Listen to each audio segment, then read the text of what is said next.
नमस्कार दर्शकों, हमारे इस खास कार्यक्रम में आपका बहुत बहुत स्वागत है।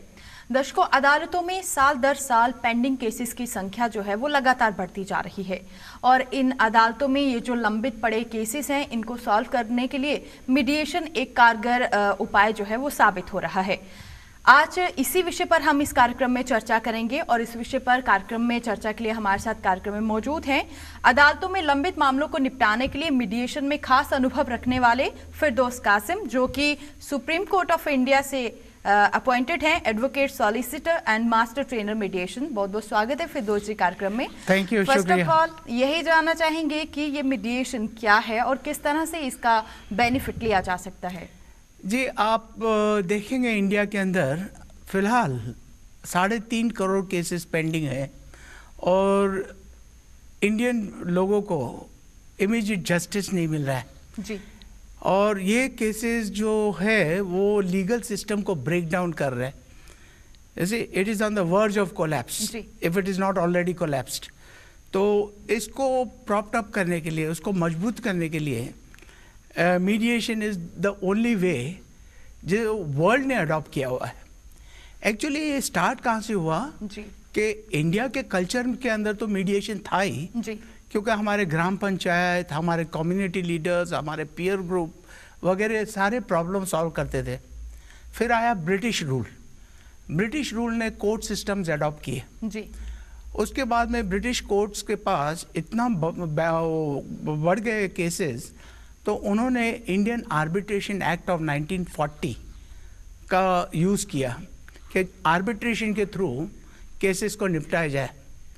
लेकिन जिस तरह से आर्बिट्रेशन के अवार्ड्स अपील्स में जाते थे कोर्ट में, और सुप्रीम कोर्ट ने एक केस में कहा कि जिस तरह से ये अपील्स आती है अवार्ड्स के बाद में, it has made the lawyers laugh and legal philosophers weep. जी, मतलब लॉयर्स को बड़ी खुशी हो रही है कि कोर्ट में गया, और जो लीगल फिलॉसफी थी इसके बाद में वो तो ख़त्म हो गए। सो लीगल फिलोसोफर्स कराए। इसके लिए फिर यूनाइटेड नेशंस ने एक प्रमोट किया कि ये डेवलपिंग कंट्रीज़ के अंदर इतना बैकलॉग ऑफ केसेस है जी। जैसे मैंने कहा 3.5 करोड़ केसेस इंडिया के अंदर पेंडिंग है और 20-20, 30-30 साल तक इसका कोई सल्यूशन नहीं आता है। तो first time in the world history ये वर्ड कंसीलिएशन आया। इंडिया ने भी इसको अडॉप्ट किया। इसको कहते हैं यूनिसिटरल मॉडल, जो यूनाइटेड नेशंस ने प्रमोट किया फॉर इंटरनेशनल कॉमर्स के थ्रू कंसीलिएशन इसको किया जाए। तो जल्द से जल्द इसका उपाय लिया जाए एंड प्रॉब्लम सॉल्व किया जाए। फिरदौस जी, अभी आपने जैसे जिक्र किया कि बहुत सारे केसेस जो हैं वो पेंडिंग है अदालतों में। इन मामलों का कितना बोझ पड़ रहा है और किस तरह से इफेक्ट कर रहे हैं ये अदालतों के कामकाज को? ये देखो, हमारे इंडिया की पॉपुलेशन तो आप जानते हैं कि 1 बिलियन के ऊपर है और हमारे पास इतने कोर्ट्स नहीं है, इतने जजेस नहीं है कि इतने सारे केसेस को हैंडल कर सके।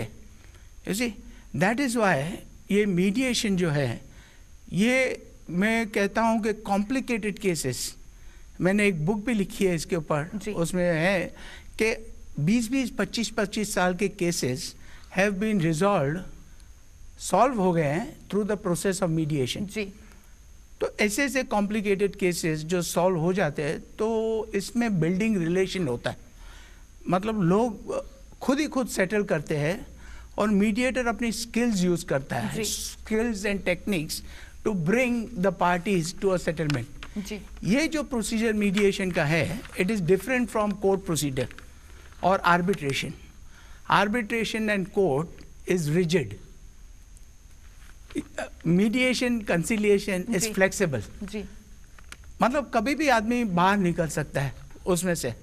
अब कोर्ट में या आर्बिट्रेशन में he can not come out जी। और मीडिएटर ये जब सेटलमेंट ले आता है तो it is like a decree of the court और अवार्ड ऑफ द आर्बिट्रेटर। इतना बड़ा इफेक्ट होता है, इसमें खर्चा भी कम आता है जी।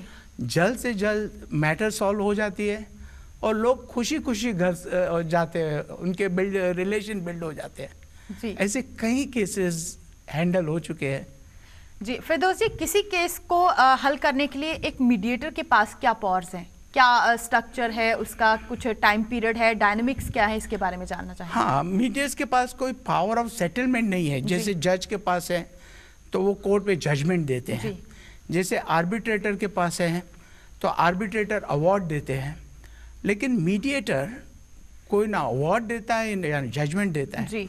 अगर दोनों पार्टी को सेटलमेंट पे ले आता है, और कैसे ले आता है, जॉइंट सेशंस करता है, प्राइवेट सेशंस करता है उनके साथ में, विच इज़ नॉट अलाउड। दूसरे कोर्ट्स के अंदर और आर्बिट्रेशन में सब प्राइवेट सेशन अलाउड नहीं है। तो उस प्राइवेट सेशन के अंदर वो माइंड ओपन होता है और पार्टीज को बताने में आता है कि आपका बेस्ट ऑल्टरनेटिव क्या है जी। अगर आप मीडिएशन में सेटल नहीं करते तो आपको कोर्ट में जाना पड़ेगा, वकीलों का खर्चा देना पड़ेगा, and you will be into court for number of years.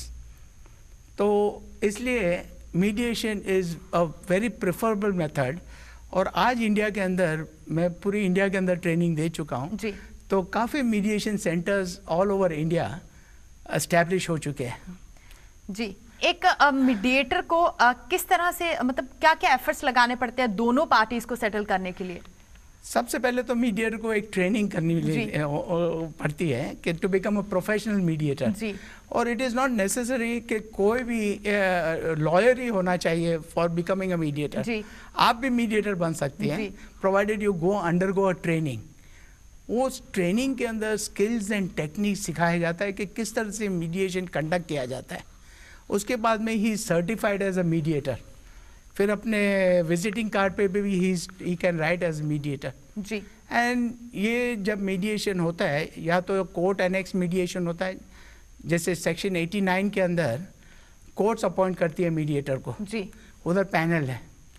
और कितने तो प्राइवेट सेंटर्स भी अभी खुल गए हैं जो मीडिएशन करते हैं। जैसे कि मेरे पास बॉम्बे के अंदर centre for alternative dispute resolution है, तो वहाँ पर काफ़ी केसेस सॉल्व हो जाते हैं। तो लोग आते हैं, उसका बेनिफिट लेते हैं और बड़े खुशी खुशी से यहाँ जाते हैं। जब उनका प्रॉब्लम सॉल्व हो जाता है, उनकी मैटर सॉल्व हो जाती है, तो दे बिकम वेरी हैप्पी जी। तो वो खुद सेटलमेंट पर आते हैं। हम उनको कोई अवार्ड या नहीं करते हैं, हम उनका सिर्फ माइंड ओपन करते हैं कि what is best for you and what is worst for you. तो ये एक साइकोलॉजिकल भी होता है और एक काउंसलिंग भी होता है। तो it's mediation is a mixture of that जी। और लीगल एक्सपीरियंस होता है तो वो इट बिकम्स मोर इजी जी। फिरदौस जी, ऑर्डिनरी नेगोशिएशन और मीडिएशन में क्या डिफरेंस है? सी, जब भी कोई लिटिगेशन होता है तो उसके 4 दरवाजे होते हैं। सबसे बेस्ट दरवाजा है कि डायरेक्ट नेगोशिएशन, कि आदमी खुद दूसरे को पूछे कि भाई क्या प्रॉब्लम है हमारे बीच में। जब ये 2 लोग अपना प्रॉब्लम नहीं सॉल्व कर सकते, so they require a third party who is impartial, who is fair, who is a trained mediator. तो थर्ड पार्टी के पास जाते हैं, who is a mediator जी। so डायरेक्ट निगोशिएशन जब फेल हो जाता है तब ये मैटर मीडिएटर पे जाती है। और मीडिएशन में भी अगर उनको पसंद नहीं आया तो they can go for arbitration which is a third door, and court litigation which is a fourth door. So ये जो मीडिएशन जो है, it is not alternative to court जी। courts are permanent, but today इतना backlog court में बढ़ गया है कि जजेस को टाइम भी नहीं मिलता है कि इतने सारे केसेस हैंडल करने के। इसलिए पब्लिक सफ़र करती है। कई लोगों के पास जेन्युइन केस होता है, लेकिन वो कोर्ट में जाने से डरते हैं। उनको पता है कि इतना खर्चा हो जाएगा, इतना अफोर्ड भी नहीं कर सकते, और इतना टाइम भी निकल जाएगा। तो या तो उन लोग अंडरवर्ल्ड वाले के पास चले जाते हैं, वहाँ पर उन लोग कुछ 30-40% दे के problem, which is not advisable, जो एडवाइजेबल भी नहीं है। इसलिए कोर्ट का स्ट्रक्चर अब हमारे इंडिया की ग्रोथ के लिए is very very important to form of the court structure, legal system. So this is sort of a revolution जो वर्ल्ड ने अडॉप्ट किया। आज देखो अमेरिका, यूरोप, इंग्लैंड, ऑस्ट्रेलिया, ये सब कंट्रीज के अंदर 90%, 98% cases are resolve through mediation. Hardly 3-4% cases go to the court. That is the impact of mediation.